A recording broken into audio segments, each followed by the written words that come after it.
Hello friends, आज हम MN test करेंगे जो मार्च 22 में जो एग्ज़ाम हुआ था उसमें ये क्वेश्चन आया था। तो स्टार्ट करते हैं। एमएन टेस्ट की स्टेटमेंट है, let f n be a sequence of function defined on E such that limit n approach to infinity f n x is equal to f x belongs to E and let M n is equal to supremum of x belongs to E f n x minus f x.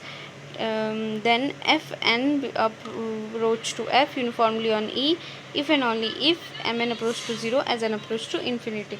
ठीक है, ये है statement M N test की। अब हमने निकालना क्या है, हमने निकालना है M n approach to 0 as n approach to infinity. तो हम इसको किससे निकालेंगे, हम इसको इस टर्म से निकालेंगे कि एफ एन एफ को अप्रोच करा है और ये यूनिफॉर्मली भी है, मतलब ये यूनिफॉर्मली जो है ई पे ये यूनिफॉर्मली है। ठीक है, यहीं से जो है हम इन इसको निकालेंगे। तो सबसे पहले हम इसको इलेक्ट कर लेते हैं। तो let f n approach to f uniformly on E, जो मैंने पहले बोला था ऊपर कि हम इसको लेट करेंगे f n approach to f uniformly on E. तो यहाँ पे एक अपसाइलन आएगा, मतलब एक अपसाइलन होगा जो कि ग्रेटर देन 0 होगा और यहाँ पे एक इंटीजर एन भी होगा such that f n x minus f x is less than epsilon. अब ये क्या है, ये आपका जो यूनिफॉर्मली है ना फंक्शन, जो यूनिफॉर्म फंक्शन है ये उसकी डेफिनेशन है। ठीक है, f n x minus f x is less than epsilon, ये उसकी डेफिनेशन आ गई। पीछे लिखा था कि क्वेश्चन में लिखा था कि ये क्या है, यूनिफॉर्म है। For all n is greater than equal to n for all x belongs to E.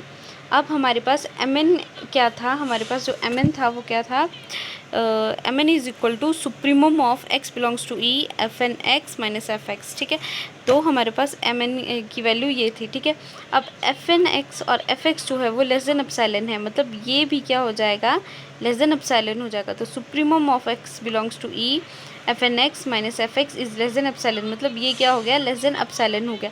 अब ये लेस देन अपसाइलन है तो ये भी क्या हो जाएगा, लेस देन अपसाइलन, क्योंकि दोनों इक्वल है तो यहाँ पे आ गया ये less than epsilon. For all n is greater than equal to n x belongs to E. अब एम एन, इसका मतलब क्या है, एम एन अप्रोच करेगा 0 को as n approach to infinity, यही हमने निकालना था।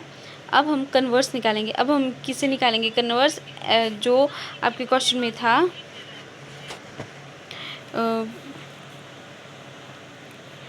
M n approach to 0 as n approach to infinity. अब हम इससे जो है हम आंसर निकालेंगे, हम निकालेंगे ये वाली term f n approach to f uniformly on E, f n approach to f uniformly on E, हम इससे इसको निकालेंगे। ठीक है, तो सबसे पहले हम इसको लेट कर लेंगे। तो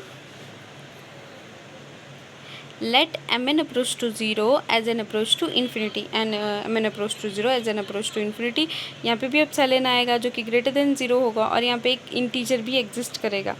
अब क्योंकि एम एन अप्रोच टू 0 है, as n approach to infinity है, इसका मतलब है एम एन क्या हो जाएगा, लेस देन अपसाइलन हो जाएगा फॉर ऑल नेचुरल नंबर। अब एम एन किसके इक्वल है, वो इक्वल है supremum of x belongs to E f n x minus f x is less than epsilon for all n is greater than equal to n and x belongs to E. ठीक है, तो इसका मतलब क्या है, अगर ये इसका जो ये f n x minus f x है, अगर इसका सुप्रीमम लेस देन अपसाइलन है, मतलब ये खुद भी क्या हो जाएगा, लेस देन अपसाइलन हो जाएगा। वो इस लाइन में लिखा हुआ है for all n is greater than equal to n and x belongs to E. इसका मतलब क्या हो गया, अगर ये जो f n x minus f x is less than epsilon है, मतलब एफ एन जो है वो एफ पे यूनिफॉर्मली कन्वर्जेंट होगा। ये हमने निकालना था, हैंस प्रूव्ड। Thank you.